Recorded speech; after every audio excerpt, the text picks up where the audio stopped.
Going to unbox the Canon RF-S10-18 4.5-6.3 lens. Key in the box, you don't get a pouch or a lens hood. You just get this lens when you buy it. The filter thread is a 49 millimeters. This lens mount is plastic, so once you open it up, it goes to 10, and that's the 10 position.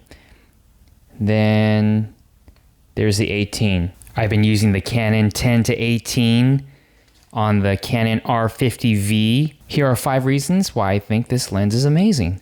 The first being the compact size. This weighs nothing. And look how small it is on the R50V. The R50V is a tiny, tiny APS-C size center camera. Here's the Canon V1. This has a built-in lens, but this is roughly the same size. And this is small. This is a small power shot. And if you look at this lens right here, very tiny. Fits in my hand. It could even fit in a pocket. This is the perfect travel lens. It doesn't weigh anything. This is fantastic with the size and weight. The second thing I like is that this lens has image stabilization. Whereas there's no in-body image stabilization in the R50V, there is a digital image stabilization which crops into the sensor. But if you do not want to crop in, you have IS on the lens right here. Now there's no dials to really control it. You have to turn on off the IS within the camera menus. But once you do that, this is a fairly good image stabilization. I try to match the settings. They're both at f8, 100 ISO, the neutral picture profile. The image stabilization is on both cameras, or the lens stabilization, but the in-body digital stabilization with the R50V is not on. So I'm just gonna walk around here.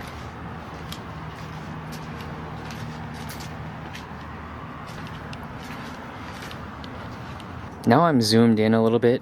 On the R50, I'm at the 18mm, and I don't really know, I can't see the values of where I'm zoomed in at with the V1. But here's a better test of the image stabilization.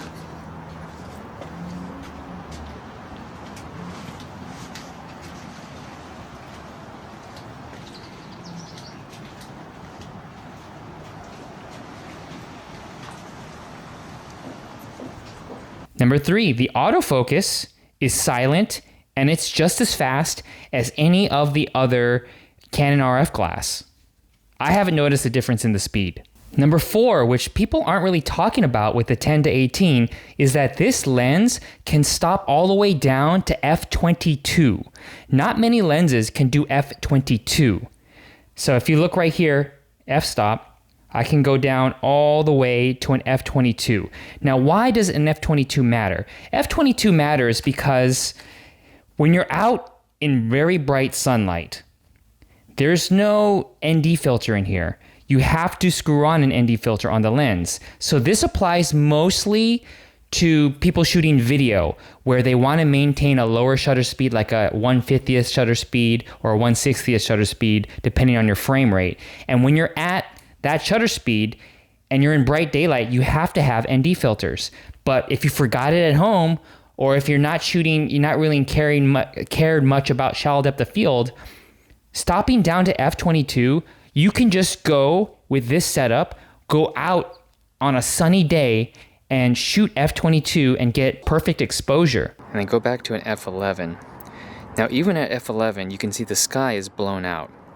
But the benefit of a 10-18 that goes all the way to f22 is that when I really stop down, here's an f16, f18, f20, f22. Now you can see the sky is almost perfectly exposed, maybe even underexposed at f22. This is kind of in the middle of the day. So just imagine, it would have to be really, really bright to need something more than an f22. Now the drawback is that because you're at f22, everything's going to be in focus, so you're not going to be able to take advantage really of having a big sensor like this. But, you know, you can do that with this lens. And the 5th thing I like about this lens is that it is cheap. I don't think there's another lens that's quite like this in this size at that price level. Here's the 18-150 RF-S lens. This is a good pairing. I got both of them, as you can see now, because this is my perfect travel setup.